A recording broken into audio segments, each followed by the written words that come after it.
ভালো কথা হলো, কিন্তু আখলাকিয়াতের জায়গায় মনে হয় একটু গোলমাল আছে। আখলাকিয়াত কি? হুসনে খুলুক, উত্তম চরিত্র। চলুন আবার উত্তম চরিত্র কি খারাপ আমাদের গ্রামের দেখে বদনাম করলেন। বলে বদনাম করে নিয়ে এটা আপনাকে উদাহরণ দিতে গিয়ে আপনার গ্রামকে টানলাম। আপনার গ্রামটা একবারে ধোয়া তুলসীর পাতা, কোনো সমস্যা নাই। কথা বুঝছেন? বলে তাহলে আখলাকিয়াতের কি দেখলেন?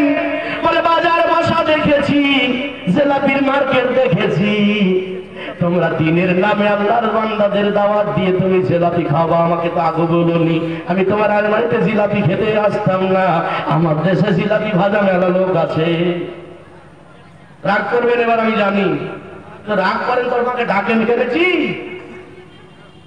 হ্যাঁ দেখেছেন, মানে রাগ করার পর অন্তর থেকে মহব্বত করে, এটা আমি বুঝতে পেরেছি আলহামদুলিল্লাহ। রাগ ওপর হয়, যারা একটু যুবক যুবতী ইয়াং আছে, আমরা কি ইয়াং মানুষ, একটু এইরকম বেলা টেলা না বেড়ালে ভালো লাগে। তোর মতো ইয়াং আমিও তো ছিলাম রে বাবা। ইয়াং তোরা একলাই না, আরো কেউ ইয়াং ছিল। কথা বলবেন আপনারা? यांग पार करे दीवाना को हकीरी नजर से मत देखो, दीवाना बहुत सोच समझ कर दीवाना बना है। बांगला बोला टाइम नहीं, चले एगिए जाए। उसने कुलुक काके बोले আজকে সুন্দর করে লিপস্টিক দিয়েছো, ওই ছেলেটা মেয়ে বলবে হুজুর তুমি আমার লিপস্টিকের দিকে তাকাছিলে না, গাড়ি চালাছিলে। ছেলেটাকে তাহলে বলি, ছেলেটা কিছু বলতে মনে হয় খুব একটা পারবে না। ছেলে দেখছি খুব দারুণ ভিআইপি করে মোহাব্বতে একটা প্যান্ট পরেছিল, আর চুলটা কেটেছে তেরে নামে, কেটে দারুণ করে ওই পাঁজর দিয়ে যাচ্ছিল। আমি ভাবলাম হোসনে খুলুকের মধ্যে নাই। বলে কেন, কি বললেন? ভালোই তো পোশাক, সাবলীল পোশাক পরিয়েছে, আপনি এখানে আবার কি খুঁজতে পেরেছেন?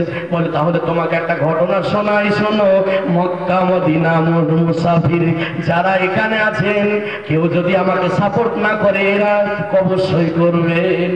যিনারা মক্কা মদিনার মুসাফির হয়েছেন তিনারা সাপোর্ট করবেন। মুগিরা বলে একটা যুবকের কবর মক্কাতুল মুকাররমার অদূরে দাফন করা রয়েছে।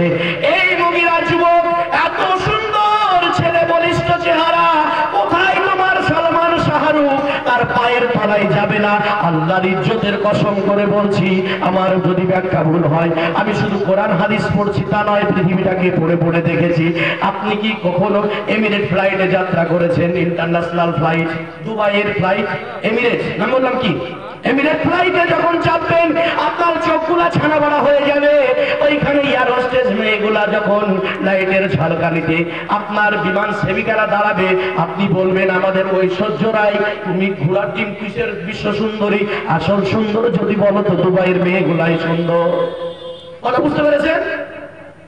বুঝতে পারছেন না কথা? তাহলে তোমরা কাকে সুন্দর বলছো?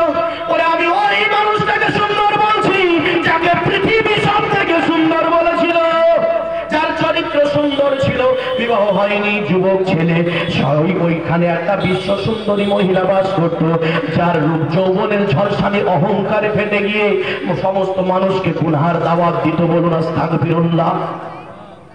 আমার সাথে আমার সঙ্গে এক রাত সমাজ কাটাতে কারো কাছে 1000 রিয়াল করে নিয়েছে, দিনার করে নিয়েছে। এমন পরিস্থিতিতে সমস্ত মানুষকে গ্রাস করে নিয়েছে। যুবকেরা তখন বলল, যারা ওর খপ্পরে পড়ে গিয়েছিল, তারা বলছে ওরে বিশ্ব সুন্দরী, ওরে তাইফা, তুই আরবের সবকে গ্রাস করতে পারলে, একটা ছেলে এখনো বেঁচে আছে মনের সাথে।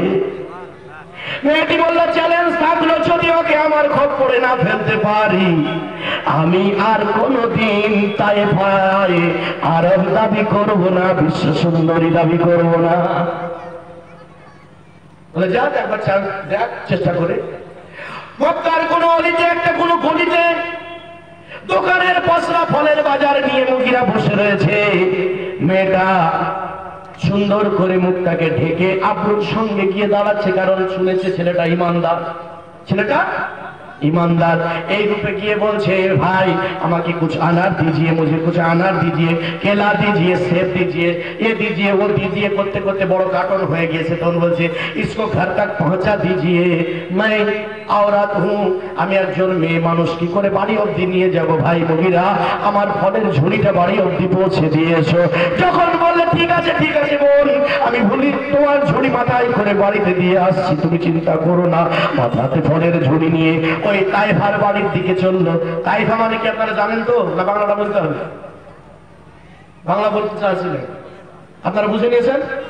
তাইফা মেয়েটার বাড়ির দিকে গিয়ে দরজার পাশে রেখে দিয়ে বলছে, এবার আমি আসতে পারি? বলে না না না, এখান থেকে যদি সাইডে ঘরে ভরতে পারবো তো তোমার বাড়ি দোকান থেকেও আনতে পারতাম, তুমি একটু ঘরে ভরিয়ে দাও। ঘুমাচ্ছে ঘরে যেমনই ফলের ঝুড়ি নিয়ে মুগিরা প্রবেশ করেছে, মেয়েটা দরজাটাকে ছাপা করে লাগিয়ে দিয়ে বলছে, মুগিরা তুমি আমার ফাঁদে ধরা পড়ে গিয়েছো। মুগিরা, এই আরবের এমন কোন বীর যুবক নাই যাকে আমার দেহের সঙ্গে না খেলিয়ে নিয়েছি। আর প্রকটা যুবকেরা চ্যালেঞ্জ করেছে, তোমাকে আমি হজম করতে পারলে আমাকে তারা সব থেকে বড় পুরস্কারে পুরস্কৃত করবে। ওরে মুগিরা, তোকে কোনো টাকা পয়সা দিতে হবে না, শুধু আমার যৌন চাহিদাটা একবার মিটিয়ে দে, অর্থাৎ আমার সাথে জেনায় লিপ্ত হয়ে যা। আস্তাগফিরুল্লাহ পড়ে। মুগিরা বলেন, একই কথা বলছো তুমি? আমি তোমাকে বোনের দৃষ্টিতে দেখে তোমাকে এখান পর্যন্ত পৌঁছে দিয়ে গেলাম, তোমাকে হেল্প করার পরিণাম এই হবে জানলে আল্লাহর ইজ্জতের কসম আমি তোমাকে সাহায্য করতাম না। তোমার মনে এত খারাপ চিন্তা, তুমি তওবা করো আল্লাহর কাছে। ও বলে, কাকে তোবা শিখেছে বলুন দেখি? তাই ভাগে তোবা শিখে লাভ হবে? তাই বা হা করে হেসে বলছে, তোমার তোবা রাখো, আগে আমার চ্যালেঞ্জ পূরণ করতে দাও। মুগিরা, আমার সঙ্গে দৈহিক মিলামেশায় লিপ্ত হও। এই মা ভালো করে শোনো, যারা বলেছেন আমাকে আজকে আমি আইনবাড়িতে যে আমার একটু মডার্ন, আমার একটু ইয়াং আছে, একটু ইয়ার কিছুটা কোন কি হইল শুনো। মুগিরা বলেন, না না, তোমার এই প্রস্তাব আমি জীবন থাকাকালীন পারবো না। এবার হাত জোর করে কাঁদে, আল্লাহ এই তোমার বান্দি বুঝে না মাওলা গো, জেনার সাজা কত ভয়ঙ্কর, আর আমার যে যৌবনটা তুমি দিয়েছো মাওলা, তোমার রাসূলের ওই প্রথম খুঁটি আকীদাতের রিসালাতে পড়ে নিয়েছি, এই যৌবন আমার স্ত্রীর আমানত আমার কাছে রাখা আছে। সুবহানাল্লাহ। আর আমার নবী বলেছেন যে আমানতে খিয়ানত করে সে নবীর গোলাম, নবীর আশিক হতে পারে না। তাই আল্লাহ আমার স্ত্রীর আমানত যেন লুণ্ঠিত না হয়ে যায়, আমাকে তুমি সাহায্য করো মাওলা। শুনতে পেলেন না কথা? শেষ করে দেব, বক্তা সাহেব আসছে। আল্লাহর ইজ্জতের কসম, মুগিরা বলেন, আমি তো কোনায় বসে বসে কেঁদে যখন কোন রকম সুবিধা। আচ্ছা, আপনি যদি কানের বিপদে পড়েছি, ফেরেশতা নেমে যাবে নাকি? আমাদের জন্য ফেরেশতা নাজিল হবে?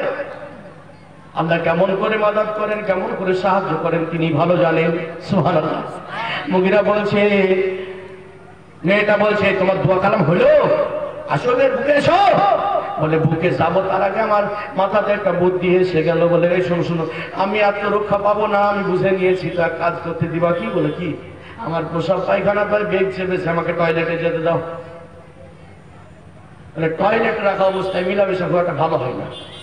ঠিক আছে, টয়লেটে যাও, পরিষ্কার হয়ে এসো, ফ্রেশ হয়ে এসো। ঠিক আছে, মেনে নিয়েছে। টয়লেটে ঢোকার পরে ওইখান থেকে নোংরা আবর্জনাকে তুলে আর মুখের মধ্যে আর শরীরে মারতে শুরু করেছে।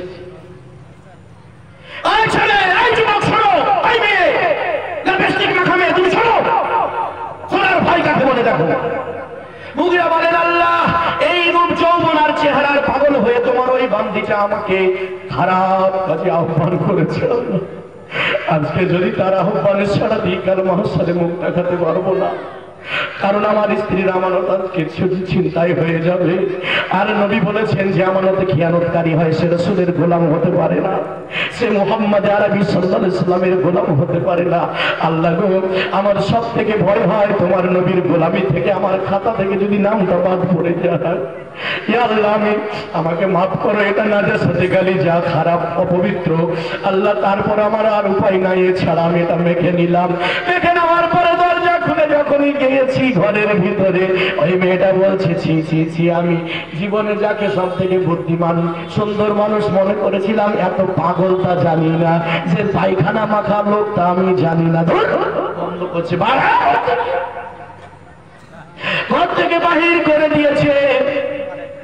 তাফসীর তারিখে ইসলাম কিতাব খুলে দেখুন, আল বিদায়া ওয়ান নিহায়া খুলে দেখুন, যার পূর্ণাঙ্গ মরণ পেয়ে যাবেন। পুকুরে গিয়ে গোসল করে যখন উঠছে, মুগিরা যেদিক দিয়ে হাঁটে সেদিক দিয়ে মিষ্টি আম্বারের মতো সুগন্ধ ছড়াচ্ছে।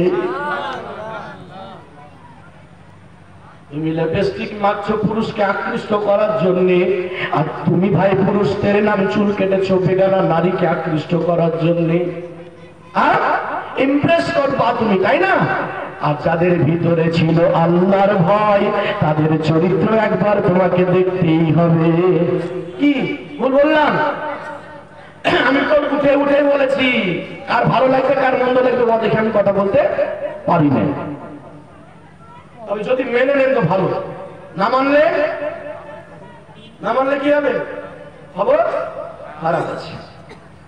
কিছুদিন পর মুগিরার ইন্তিকাল হয়ে গিয়েছিল, বিবাহ হওয়ার সময় সম্ভবত হয়নি, কবরে দাফন করেছে। আজও হাজী সাহেব যারা তথ্য খতিয়ান অনুযায়ী মুগিরার কবর চিহ্নিত করে জিয়ারতে যায়, তারা ফিরে এসে সকলে এক বাক্যে স্বীকার করেছে, আজ মুগিরার কবর জিয়ারতে দাঁড়ালে তার কবর থেকে ভিতর থেকে মিষ্টি আম্বরের গন্ধ বেরিয়ে আসে। এ জাতিকে বুঝায় কি করে? আল্লাহ এবং তার রাসূলের সম্মানে জাহান্নামের ভয়ে একটা যুবক তার মুখে পায়খানা আবর্জনা মারছে যাতে উহা থেকে বেঁচে যায়। আর আজকে ফেস পাউডার মেখে যাতে আকৃষ্ট করা যায় এই ধান্দায় মুসলমান করছে। তার মানে আমি বুঝে নিলাম, তিনটা পিলার থাকলে থাকতে পারে, কিন্তু 4 নম্বর পিলারটা নাই। কথা বুঝতে পারলাম? আদায় শুরু হয়ে গেছে, কিছু কিছু আমি অনেকক্ষণ ধরে আপনাদের সঙ্গে আলোচনা করছিলাম। আমি এখন আলোচনা সংক্ষিপ্তের দিকে টানব, কারণ আমি এটা বিশ্বাস করি আমার থেকে যোগ্য বিজ্ঞ মানুষ পণ্ডিত তিনারা এখানে আছেন, তিনাদের আলোচনার সুযোগ দিতে হবে, কারণ ওনাদেরকে আপনারা দাওয়াত দিয়েছেন, তাই না? সুতরাং আমার যা নির্ধারিত সময় তিনি দিয়েছিলেন, আমি সেই সময়ের দিকে তাকিয়ে দেখছি আমি ওভারটা কাউন্ট করতে পারি না।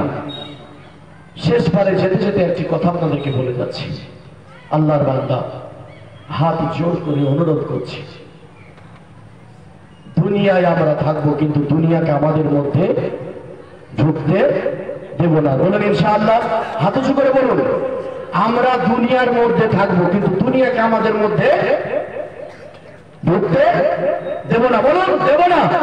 বলুন, দুনিয়ার মধ্যে থাকবো, কিন্তু দুনিয়াকে আমাদের মধ্যে থাকতে দিব না। মানুষের এটা কি জিনিস, কি করে বুঝলাম না। আমি ওয়াজ করতে এসেছি, আমার কণ্ঠ খুব ভালো, ওয়াজ শুনে আপনারা মুগ্ধ হবেন, আরো 5টা জালসায় দাওয়াত দিবেন। যদি আমার দুনিয়াবি চিন্তা চলে আসে দিনের দাওয়াত দিতে এসে, তার মানে দুনিয়া আমার মধ্যে ঢুকে গেল, দুনিয়া আমার মধ্যে ঢুকে গেল। হযরত আবু হুরায়রা রাদিয়াল্লাহু তাআলা আনহু আল্লাহর হাবিব সাল্লাল্লাহু আলাইহি সাল্লামের কাছে আরজ করেন, ইয়া রাসূলুল্লাহ সাল্লাল্লাহু আলাইহি সাল্লাম, হুজুর আপনার পদতলে আমার আব্বা আম্মা কুরবান হোক নবী গো, দিন কি জিনিস আর দুনিয়া কি জিনিস পার্থক্য করে বুঝিয়ে দিন। নবী আমার বললেন, যখন তুমি কোনো জায়েজ কাজ আল্লাহর রাজির জন্য করবে, আল্লাহর রাসূলের সন্তুষ্টির জন্য করবে, তো ওটা হলো দিন। আর সেম কাজটাই যখন দুনিয়ার কোনো মতলব ঢুকে যাবে, এটার নাম হলো দুনিয়া। বুঝাতে পারলাম না আমি কথা? হুজুর দুনিয়ায় থাকবো আর দুনিয়া আমার মধ্যে থাকতে দিব না, তা হবে কি করিয়ে? একটু সময় দিবেন, কি 2 মিনিট, এটা বুঝিয়ে দিয়ে ছেড়ে দেব।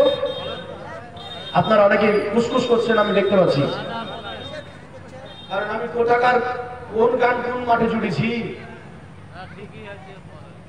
আমি আব্বাজান একেবারে গ্রাম্য ভাষায় কথা বলার চেষ্টা করেছি, আমি আপ্রাণ চেষ্টা করেছি। আমার মাননীয় সঞ্চালক সাহেব, আমার ভাই শ্রদ্ধাভাজন, তিনি অনেক কথা বলে দিয়েছেন, অত বড় গুণগুণী লোক আমি নাও না, কিন্তু ওনার সঙ্গে ইউনিভার্সিটিতে পড়েছি, একসঙ্গে পড়াশোনা, একসঙ্গে চাকরির পরীক্ষাটা দিয়েছি। আপনারা যদি একটু দোয়া করেন তাহলে তার চাকর টাকর হবো। যদি চাকর নাও হয়, আল্লাহ যদি রাজি না থাকে, তাকে খুশি। রাদিতু বিল্লাহি রাব্বা ওয়া বিল ইসলাম দীনা ওয়া বি মুহাম্মদ সাল্লাল্লাহু আলাইহি সাল্লাম নবিয়্যা ওয়া রাসূলা। আল্লাহর সিদ্ধান্ত রাজি, আল্লাহর কাছে বড় অঙ্গীকার পর্যন্ত এই দোয়া করি, আল্লাহ তুমি যত সিদ্ধান্ত নেবে সব সিদ্ধান্তে রাজি থাকার তৌফিক দাও, কারণ আমি সহ্য করতে না পেরে আগর বাগর তাকে না বলে দিই। এটা আল্লাহ আপনার সিদ্ধান্তের উপরে রাজি থাকার তৌফিক দিয়ে দিন। বউ কেড়ে নেবেন ধৈর্য দিয়ে, সাবরান জামিলা দিয়ে, ছেলে কেড়ে নেবেন সেই দিনে ধৈর্য ধরার তৌফিক দিয়ে, আপনার সিদ্ধান্তে রাজি থাকতে খুশি হওয়ার তৌফিক দিয়ে।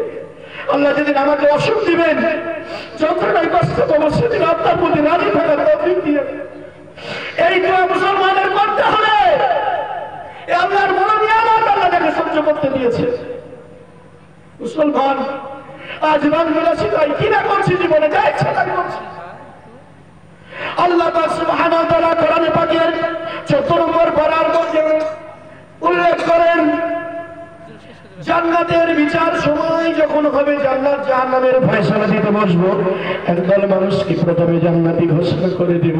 তারা যখন চলে যাবে, পিছনে যাদের কেস পেন্ডিং ছিল তারা দৌড়ে গিয়ে তাদের ঘিরে দাঁড়াবে, ঘিরে বলবে, ও আল্লাহর বান্দা, দুনিয়ায় এমন কোন নেকির কাজ করেছিলে, তোমাদের কেসটা আদালতে আল্লাহর সামনে প্রথম উঠলো, আর প্রথম ফয়সালা তোমাদের হলো, আবার হলো তো হলো জান্নাতের ফয়সালা হলো। এমন কি নেক আমল দুনিয়ায় করেছিলে ভাই বলো না?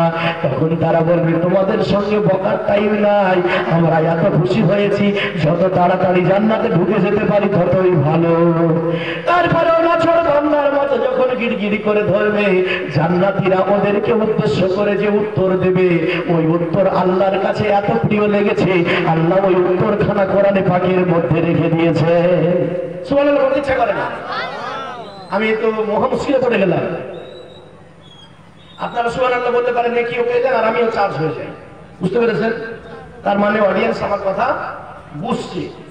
আর যখন কিছু বলছেন না নীরব, আপনারা বিটি ছেলে হলে ভাবতাম যে আপনারা সম্মতি আছে, কিন্তু আপনারা তো বিটি ছেলে না। এই হ্যাঁ করিয়েন। আল্লাহর বান্দা কি বলছিলেন? জান্নাতীরা উত্তর দিয়ে বলবে, আমরা দুনিয়ায় এমন কি কাজ করেছি তার তালিকা সাফ করতে পারবো না। কি করেছি তা জানি না, তবে যেটা করেছি সেটা বলো।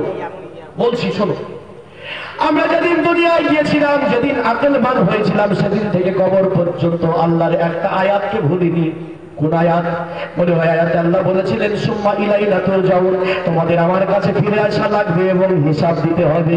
তাই যখন বেগুন বেচতে গেছি আয়াতকে ভুলিনি। টুকরা বেগুন থাকলে বলে দিয়েছি, ভাই পোকা বেগুন আছে, কিনলে কিনো, না কিনলে না কিনো। যখন জমির আলে গেছি, নিজের জমি আধা ঘুরেই আর কুবানা ছেড়ে দিয়েছি, কারণ মনে পড়ে গিয়েছে ফিরে গিয়ে এ ব্যাপারে হিসাব দিতে হবে। যখন স্টেজে গিয়ে মৌলবী বক্তৃতা করছিলাম, আমি বক্তৃতার সময় ভুলে যাইনি আল্লাহর কাছে গিয়ে আমাকে জবাব দিতে হবে। তাই আমি আলফাল কেসা কাহিনী টেনে এনে বলার চেষ্টা করিনি। আমরা এইভাবে জীবন কাটিয়েছি, এক সেকেন্ড তো ভুলে যাইনি যে ফিরে গিয়ে হিসাব লাগবে। সুবহানাল্লাহ, আর করতে মন করছে না? ফিরে গিয়ে হিসাব লাগবে, এই কথা যখন মানুষ ভুলে যায়, তখনই মানুষের দ্বারা শয়তান তাকে গুনাহ করিয়ে নেয়। আল্লাহর বান্দা, যদি আপনি মনে করেন মুরগি চুরি করতে গিয়ে পুলিশ নাই, কেউ দেখার নাই, কিন্তু যদি মনে ওই আয়াতে কারিমা থেকে যায়, ফিরে গিয়ে হিসাব লাগবে, মুরগির খাঁচার দিকে হাত বাড়ানোর আগে আপনি কাঁপানি ধরে যাবে, পুলিশ লাগবে না। বুঝতে পেরেছেন?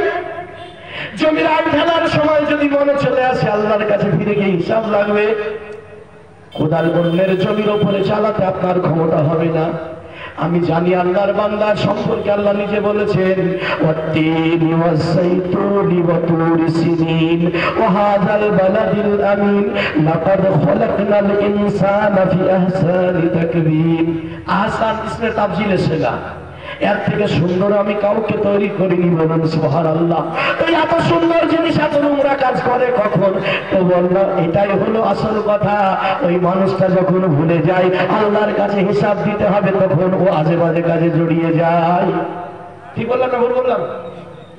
জান্নাতীদের উত্তরটা আল্লাহর কাছে পছন্দ কত হয়েছে, যা কোরআন শরীফের আয়াতে আল্লাহ উল্লেখ করছেন। সুবহানাল্লাহ বলে, তাহলে এটাই হলো আসল মধ্য কথা। আপনি যেখানে যান, যেখানে থাকেন, এই কথা মনে রাখবেন, আমাকে তিনি দেখছেন, আমাকে তিনি অবশ্যই বাসীর, তিনি আমাকে দেখছেন, আমি কি মনে মনে কাহাছি তিনি শুনছেন। এবং এই ব্যাপারে আমাকে কাল মহশরে জিজ্ঞাসিত হতে হবে, আমাকে প্রশ্নের জবাব দিতে হবে।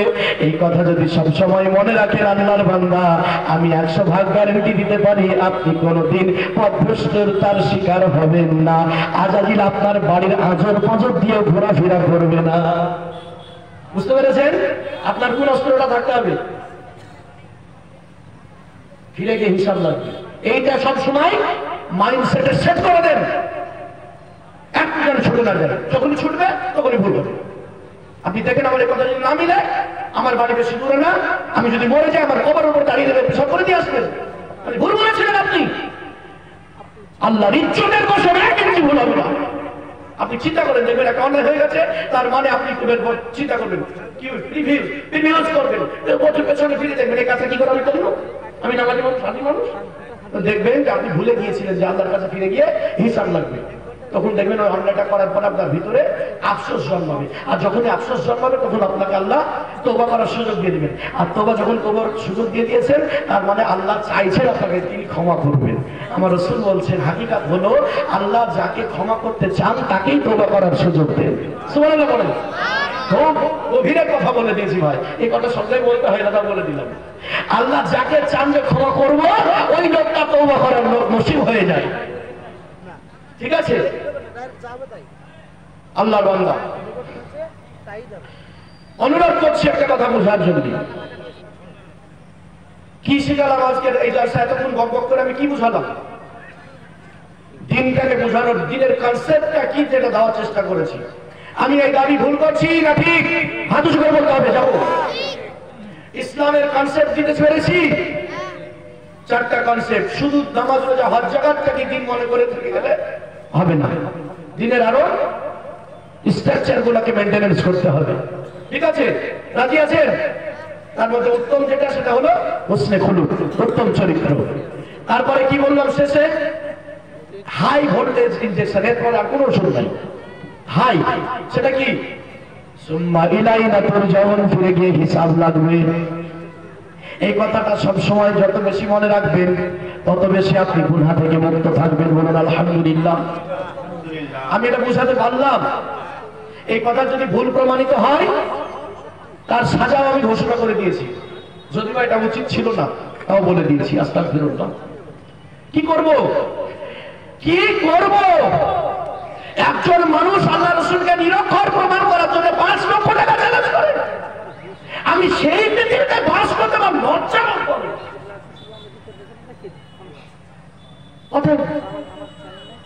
এর মধ্যে কি ওই প্রথম পিলারটা ছিল? আকীদাতের রিসালাতের মধ্যে আছে? এই কি করতে লেখাপড়া শিখতে গেল? কি করতে বলুন? এই করতে যে আমি অমুক হুজুরের ভুল ধরবো, যে আমি বড় হুজুর হবো। আমি বলিনি, হুজুর বলেছেন জায়েজ কাজ যদি আল্লাহ এবং তার রাসূলের সন্তুষ্টির উদ্দেশ্য হয় তো দিন, আর যদি দুনিয়া ঢুকে যায় ওর মধ্যে যে আমাকে মেলায় টাকা দিবে, আমার ইনকাম হবে, লোকে আমাকে ভালো বড় বক্তা বলবে, যদি ঢুকে দেয় বারবার একবার, তাহলে দুনিয়া হয়ে যাবে। আর যখনই দিনের মধ্যে দুনিয়া ঢুকে যাবে তখনই গোলমাল পেকে যাবে। আব্বাজান, হজ করতে যাওয়ার সময় নিয়ত ঠিক ছিল তো? ইখলাস ঠিক ছিল তো? প্রতিবেশীর সঙ্গে হজ থেকে ফিরে এসে হুসনে খুলুক, উত্তম আদর্শ, উত্তম ব্যবহার করেন তো? আমার টোটাল বক্তৃতাকে আজকে নিয়ে আপনি যে ছেলেটার বয়স 18 তাকে মৃত্যু পর্যন্ত টাইম দিলাম গবেষণা। ভাই তুমি পড়ো, এটার উপর স্টাডি করে যদি কোনো কন্যারে একটু ভুল প্রমাণ করো আমার সঙ্গে তুমি দেখা করো। ঠিক আছে? আপনাদের কি মনে হয় আমি ভুলের মতো কোনো জায়গা রেখে কথা বলেছি? বলেছি? চলুন এখন শেষ কথাটা হলে এই, হুজুর আস্তে আস্তে এই কথাটা আপনাদের বুঝিয়ে থাকো। দুনিয়াতে আমরা থাকবো কিন্তু দুনিয়া আমাদের মধ্যে থাকবে না, এটা হয় কি করে? আপনাদের দেশে নৌকা দেখেছেন? হাত তুলেন। নৌকা এমনি বলেন না, দেখেছি। নৌকা কি রোড দিয়ে চলে? আকাশ দিয়ে উড়ে? রেল লাইন দিয়ে? কোটি চলে গো পানিতে। নৌকা তৈরি করেছিলাম 24 বছর আগে, মনে পড়ে গেল। নূহ আলাইহিস সালাম নৌকা বানিয়েছিলেন, তখন শুকিয়ে খরানি ছিল। তো নৌকা বানাতে দিকে নূহ আলাইহিস সালামের উম্মতেরা বলেছিল, পাগল না হলে শুকিয়ে নৌকা বানায়? রোডে চলা যদি একটা গাড়ি বানাতো তো কাজ করতো, নৌকা বানাচ্ছে দেখো, ওদের পানি নাই টানি নাই, আর দাঁড়িয়ে মনে পড়ে যাচ্ছে কথাগুলো। আজও যদি আমি নৌকা বানাই এখানে, তো লোকে বলবে হয় বেসার লেগে বানাচ্ছে না, যদি কিন্তু শেখপাড়া থেকে বহরমপুর যাওয়ার লেগে লাগে, অথবা শিয়ালদা যাবে তার লেগে লাগে, অথবা মক্কা শরীফ যাবে আকাশ দিয়ে উড়িয়ে তার লেগে লাগে। হয় ব্যবসা করবে কোনো মাসির কাছে বেচবে। এই নৌকার অস্তিত্ব হলো পানিতে। কোথায়? পানিতে। কোন কোন লোক আবার দিনকে এমন বুঝা বুঝে নিয়েছে, বলছে আমি বিয়ে করবো না, বিয়ে হলো ওই দুনিয়ার মধ্যে বিকে যেতে হবে, এই পাগলকে কি বুঝাবে? আরে তোর বিয়ে করাটা তো দিন, সুবহানাল্লাহ বলেন। ওই বউ বাচ্চার জন্য জীবিকা নির্বাহ করে যায় না, তাও বাপ মায়ের স্ত্রী সন্তানকে আমার রাসূলুল্লাহ বলেন সাদকার নাকি লিখা হয়। জোরে বলুন সুবহানাল্লাহ। এটা তো দিন। এখন আমি যেটা বলতে চাইছিলাম সেটা কি,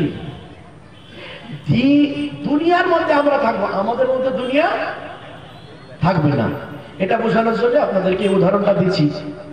please attention, please I repeat again, আমি দ্বিতীয়বার আপনাদের কাছে রিকোয়েস্ট করছি, আমার দিকে ধ্যান দেন। নৌকার অস্তিত্ব কোথায়? কারো কোনো দ্বিমত আছে? আহলে হাদিস, হানাফি, বেরেলি কারো কোনো দ্বিমত আছে? কারো এখানে দ্বিমত নাই। নৌকা কোথায় চলে? পানিতে। নৌকাকে যখন ওই চরের বন্যা এসেছে ওইখানে নিয়ে গিয়ে ফেলেছে, তখন 40 থেকে 100 জন লোক নৌকায় চেপেছে। তখন নৌকা আত্ম অহংকারে ফুটে গিয়ে বলছে, আমার উপরে যখন তৈরি করে উপরে ছিলাম ডাঙায়, কেউ চড়েনি, ফেরিটাও চড়েনি, আর এখন টাকা দিয়ে চড়ছে। ইয়ার ব্যাপারটা কি, আমার ইজ্জত বাড়লো কি করে?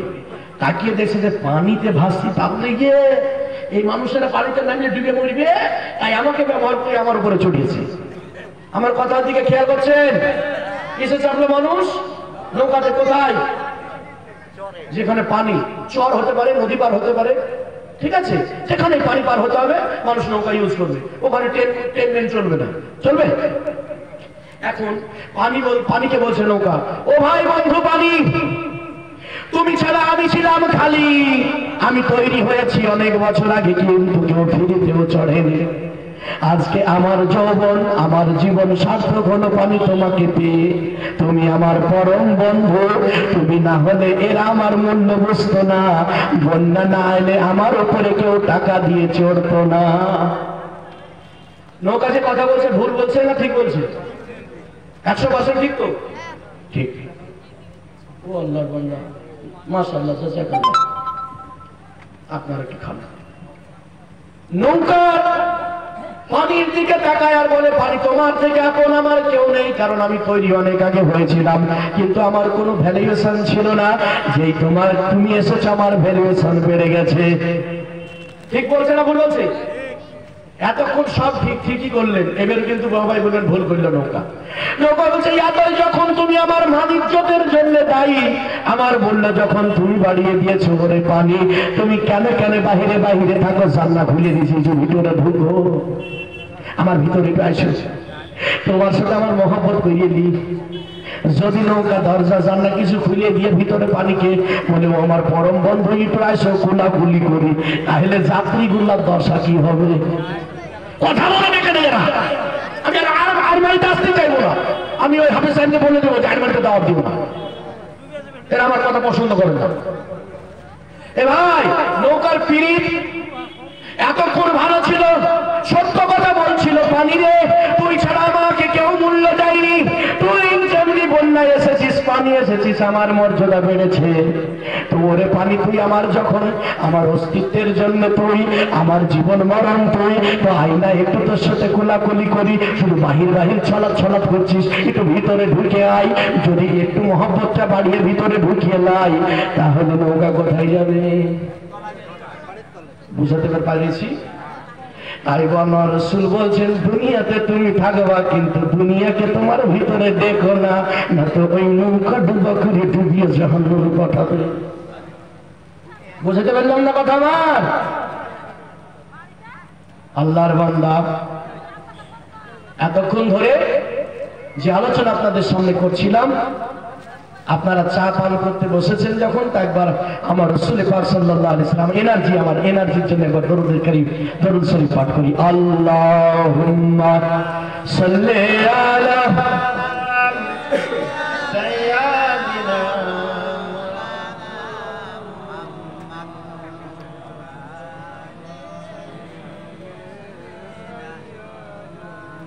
মাওলানা মুহাম্মদ। আলহামদুলিল্লাহ। এই আপনাদের ভালো লাগছে না, সভাপতি সাহেব বলছে যে আরো টাইম বাড়ানো হলো, আপনারা মানবেন না? আমি চলে যাওয়ার পর সভাপতি বলে মাতাব্বরি করতে কি বলেছিল তা বলবেন না তো? আমি কিন্তু ফোন করে জিজ্ঞেস করি প্রত্যেক জায়গার সভাপতি সাহেবকে ফিডব্যাকটা কি। চলেন ওদের আর কি হবে, টাইম বাড়িয়ে আর হলো না। একবার টাইম দিয়েছেন 15 মিনিট যা ছিল তা থেকে এক্সট্রা, তারপরে আবার দিলেন, কিন্তু এটা আর হলো না। হুজুর চলে আসছেন। নারায়ে তাকবীর, নারায়ে তাকবীর, নারায়ে রিসালাত, নারায়ে রিসালাত, মাসলাকে আলা হযরত উলামায়ে আহলে সুন্নাত হযরতুল আল্লামা কারি মাওলানা মুহাম্মদ সাহিরুল ইসলাম সাহেব কিবলা। নারায়ে তাকবীর, নারায়ে রিসালাত। আপনারা কত সৌভাগ্যবান। এতদিন ওনাকে বক্তা হিসাবে রেখেছিলেন তো ফজিলত ছিল, এখন উনি মেহমানে রাসূল, মেহমানে আল্লাহ রাব্বুল আলামিন, আল্লাহর কাবাতুল্লাহর মেহমান। সুবহানাল্লাহ বলতে ইচ্ছে করে না? হ্যাঁ, তো ওনার সম্মানে আমরা সবাই দাঁড়িয়ে যাবো, সামনে সামনে এগিয়ে আসবো। উঠে দাঁড়িয়ে যান। এই দাঁড়াতে দাঁড়াতে যেতে যেতে কথা। আল্লাহু আকবার। সামনে কি আসুন।